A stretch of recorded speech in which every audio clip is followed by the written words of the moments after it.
নমস্কার, আপনারা দেখছেন নিউজ টুডে। আমি শ্রীপর্ণা রয়েছে আপনাদের সঙ্গে। বাগদা কেন্দ্রে বাম কংগ্রেস সমঝোতায় ধাক্কার ইঙ্গিত। ওই কেন্দ্রে ঘোষিত ফরওয়ার্ড ব্লক প্রার্থী গৌরাদিত্য বিশ্বাস। সূত্রের খবর, বাগদায় প্রার্থী দিতে চায় কংগ্রেসও। রায়গঞ্জে মোহিত সেনগুপ্তকে প্রার্থী করার সম্ভাবনা। ওই কেন্দ্রে জোট ধর্ম মেনে প্রার্থী দেয়নি বামেরা।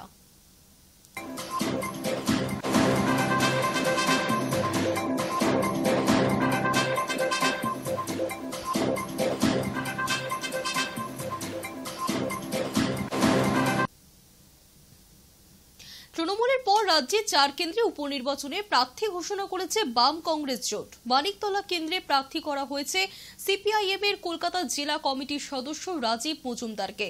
রানাঘাট দক্ষিণে প্রার্থী করা হয়েছে সিপিআইএম প্রার্থী অরিন্দম বিশ্বাসকে।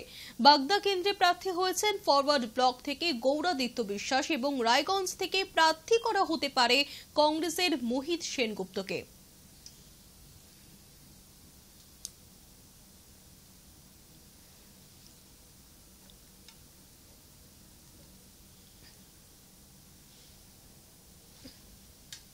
আরও করা হলেন রাজ্যপাল বোস। বৃহস্পতিবার ভোট পরবর্তী হিংসায় আক্রান্ত বিজেপি কর্মীদের রাজভবনে ঢুকতে বাধা দেওয়ার ঘটনায় উত্তপ্ত হয়ে উঠেছিল রাজভবন চত্বর। আর সেই ঘটনায় হাইকোর্টের দ্বারস্থ হয়েছিলেন শুভেন্দু অধিকারী। এই ঘটনার শুনানি পর্বে বিচারপতি সিনহার মন্তব্যের পরিপ্রেক্ষিতে রাজ্যবাসীর উদ্দেশ্যে এক অডিও বার্তা দিয়েছেন রাজ্যপাল বোস। শুনুন তার অডিও বার্তা। আজ কলকাতা হাইকোর্টে একটা অর্ডার বের করেছে। হাইকোর্ট এটা জেনে আশ্চর্য হয়েছে যে রাজ্যপাল গৃহবন্দী রয়েছেন। এটা কারণ কি?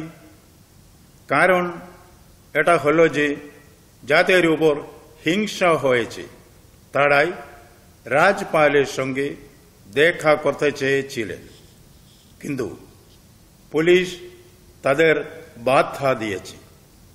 কিন্তু কোর্ট বলেছে তাদের দেখা করতে আমি আপনাদের সবাইকে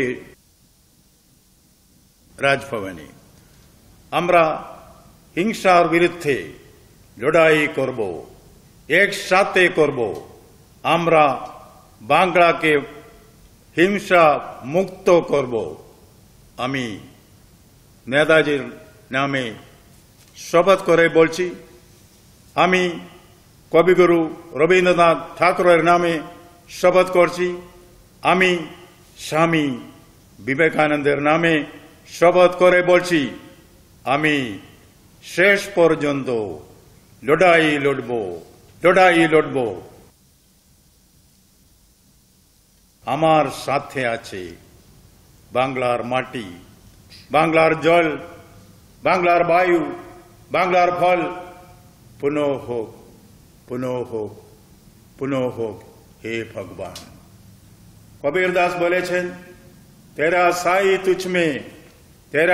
तुझ में जो पुखपन में बास, तेरा साई तुझ में जो पुखपन में बास, कस्तूरी का मृग जो फिर ढूंढे खास। वायु बनेरा तेरा शक्ति तुझ में है, तेरा शक्ति। এবার আমাদের অন্তরের শক্তিকে লালন করা উচিত। আমি কোর্টের আদেশটা কার্যকরী করব ইন লেটার এন্ড স্পিরিট। ভোট পরবর্তী হিংসায় উত্তপ্ত রাজ্য। এবার হিংসাদীর্ণ রাজ্যে আসছেন বিজেপির কেন্দ্রীয় কমিটির 4 সদস্য। তারা রিপোর্ট দেবে সর্বভারতীয় সভাপতি জেপি নাড্ডাকে।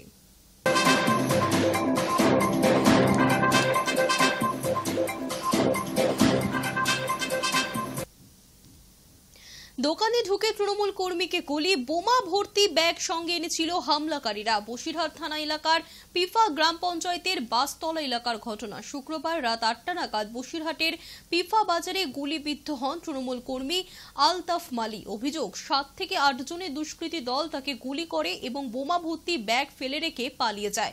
বছর 35-এর তৃণমূল কর্মীর পিঠে গুলি লাগে। তাকে আরজিকর হাসপাতালে নিয়ে যান বসিরহাট দক্ষিণের তৃণমূল বিধায়ক সপ্তর্ষি বন্দ্যোপাধ্যায়। রাতে অস্ত্রোপচার করে গুলি বার করা হয়। ঘটনার প্রতিবাদে ওই এলাকায় রাস্তার উপর টায়ার জ্বালিয়ে বিক্ষোভ দেখায় তৃণমূল কর্মী সমর্থকেরা। ঘটনাস্থলে সিসিটিভি ফুটেজ খতিয়ে দেখে এক হামলাকারীকে চিহ্নিত করা সম্ভব হয়েছে, আর তার নাম আইয়ুব গাজী। ওই যুবকের নামে বসিরহাট থানায় অভিযোগ দায়ের করেছে তৃণমূল সমর্থকেরা। তদন্ত শুরু করেছে বসিরহাট থানার পুলিশ।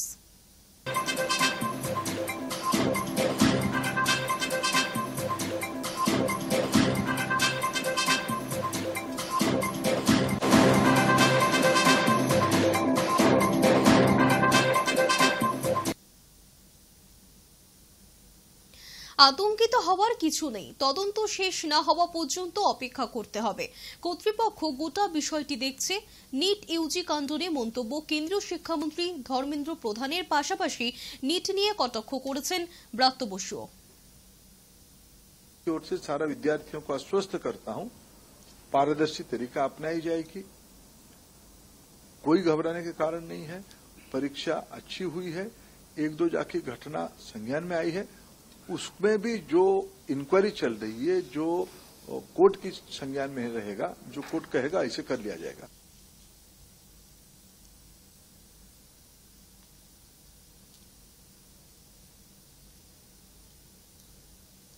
কুয়েতে অগ্নিকাণ্ডের ঘটনায় মৃত দারিকেশ পট্টনায়কের পরিবারকে 10 লক্ষ টাকা দেওয়ার দাবি জানালেন বিজেপি নেত্রী অগ্নিমিত্রা পাল। এছাড়াও তিনি বারংবার পরিযায়ী শ্রমিকের মৃত্যু নিয়ে মমতা বন্দ্যোপাধ্যায়কে তীব্র আক্রমণ করেছেন।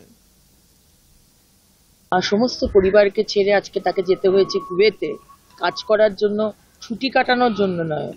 অভিষেক ব্যানার্জি যেরকম ছুটি কাটাতে গেছেন বা চিকিৎসা করাতে গেছেন তার জন্য কিন্তু নয়, পেট চালাবার জন্য তাকে যেতে হয়েছে কুয়েতে। এবং বারবারই আমরা কাশ্মীরে বোম ফাটলো, সেখানেও পশ্চিমবঙ্গের পরিযায়ী শ্রমিক, মিজোরামে ব্রিজ ভাঙলো, সেখানেও পশ্চিমবঙ্গের পরিযায়ী শ্রমিক, এবং কুয়েতেও আজকে দেখতে পাচ্ছি সেখানে আগুনে প্রচুর মানুষ মারা গেছে এবং আমাদের মেদিনীপুরের মানুষটাও রয়েছে। প্রতি বছর যদি মুখ্যমন্ত্রী কোটি কোটি টাকা খরচা করে বেঙ্গল গ্লোবাল সামিট হচ্ছে, যেখানে 10 লক্ষ চাকরি নাকি রেডি, 10 লক্ষ কোটি টাকার ইনভেস্টমেন্ট হয়েছে, তাহলে সেগুলো কোথায়? মুখ্যমন্ত্রীর কাছে আমি দাবি রাখি 10 লক্ষ টাকা এই পরিবারকে দেওয়া হোক। কলকাতা, বসিরহাট, মালদার পর এবার বেলঘড়িয়ায় শুট আউট। গাড়িতে করে কলকাতায় আসার সময় অজয় মণ্ডল নামের এক ব্যবসায়ীকে লক্ষ্য করে প্রকাশ্যে গুলি চালালো 5 দুষ্কৃতী। প্রত্যক্ষদর্শীরা জানিয়েছেন দুটি বাইকে করে এসেছিল দুষ্কৃতীরা। পরপর 8 রাউন্ড গুলি চালায় তারা। ব্যবসায়ীর গাড়িতে 5টি গুলির দাগ পাওয়া গিয়েছে, তবে এই ঘটনায় আহত হননি ব্যবসায়ী। বেশ কয়েকদিন ধরেই দুষ্কৃতীরা হুমকি দিচ্ছিল বলে জানিয়েছে অজয়। টিটাগড়ের দুষ্কৃতীদের বিরুদ্ধে অভিযোগ দায়ের হয়েছে। অভিযোগ অজয় মণ্ডল গাড়ি ব্যবসার সঙ্গে যুক্ত। পুলিশ তদন্ত শুরু করেছে। ঘটনাস্থলে যান Barrackpore police commissioner Alok Rajoria.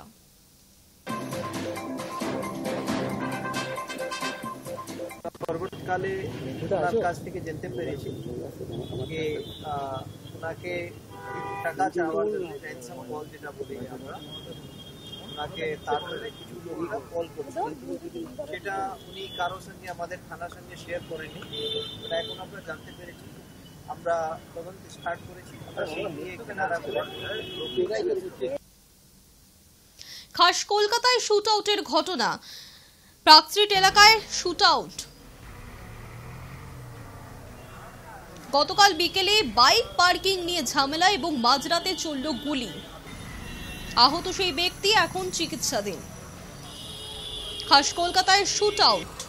Park street এলাকায় শুট আউটের ঘটনা। বাইক পার্কিং নিয়ে ঝামেলা। গতকাল বিকেলে সেই বাইক পার্কিং নিয়ে ঝামেলা হয় এবং মাঝরাতে চলল গুলি। গুলিবিদ্ধ ব্যক্তি চিকিৎসাধীন। দক্ষিণ 24 পরগনার মহেশতলায় সাত সকালে সিলিন্ডার ফেটে দুর্ঘটনা। বিস্ফোরণের শব্দে কেঁপে উঠল গোটা এলাকা। আহত বাড়ির মালিক সহ একাধিক ব্যক্তি। ঘটনাস্থলে দমকলের 2টি ইঞ্জিন এবং পুলিশ পৌঁছয়। মহেশতলার 11 নম্বর ওয়ার্ডের সরকার পাড়ার ঘটনা।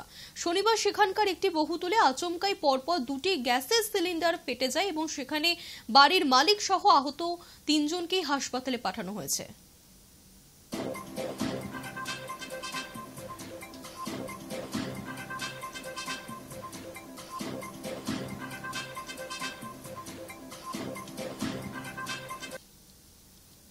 বয়লার ফেটে গুরুতর জখম 10 জন শ্রমিক। শনিবার দুপুরে হাওড়া বাগনান থানা এলাকার বরুণদার একটি রাইস মিলের বয়লার ফেটে কমপক্ষে 10 জন শ্রমিক গুরুতরভাবে জখম হয়েছেন এবং এদের মধ্যে দুজনের অবস্থা আশঙ্কাজনক হওয়ায় তাদের উলুবেড়িয়া শরৎচন্দ্র মেডিকেল কলেজ হাসপাতালে ভর্তি করানো হয়েছে।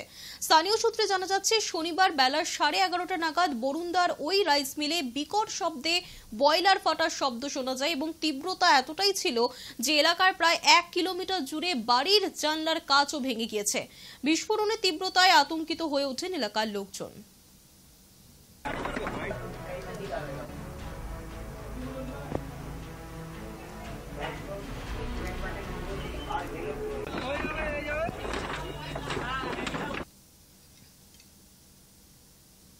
টানা বৃষ্টিতে বানভাসে উত্তরবঙ্গের একাংশ। প্লাবিত তিস্তা সহ বেশ কয়েকটি নদী। অনেক বাড়িতেই জল ঢুকে গিয়েছে। বন্ধ রান্না খাওয়া। কোনো রকমে ত্রাণের উপর নির্ভর করে কাটছে দিন। চাষের জমি জলমগ্ন। এলাকাবাসীদের অন্যত্র সরিয়ে নিয়ে যাওয়া হয়েছে এবং এরই মধ্যে আবারও বেড়েছে নানা রকম বিষাক্ত পোকামাকড়ের উপদ্রব। পরিস্থিতি স্বাভাবিক হওয়ায় আশায় দিন গুনছেন বানভাসীরা।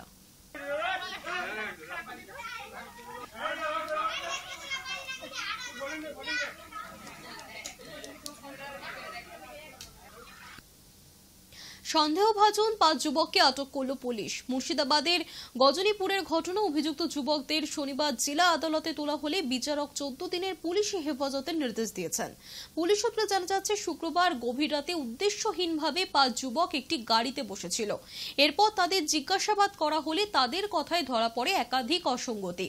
গাড়িতে তল্লাশি চালানো হয় এবং সেখান থেকেই 17টি এটিএম কার্ড, 7টি অ্যান্ড্রয়েড মোবাইল ফোন, নগদ 3,39,100 টাকা পাওয়া যায়। ধৃতরা পুলিশি জেরায় জানিয়েছে তাদের বাড়ি ডোমকলে। তবে উদ্ধার হওয়া সামগ্রী এবং এত পরিমাণ টাকার উৎস সম্পর্কে তারা কোনো সদুত্তর দিতে পারেননি। ঘটনার তদন্তে হরিহর থানার পুলিশ।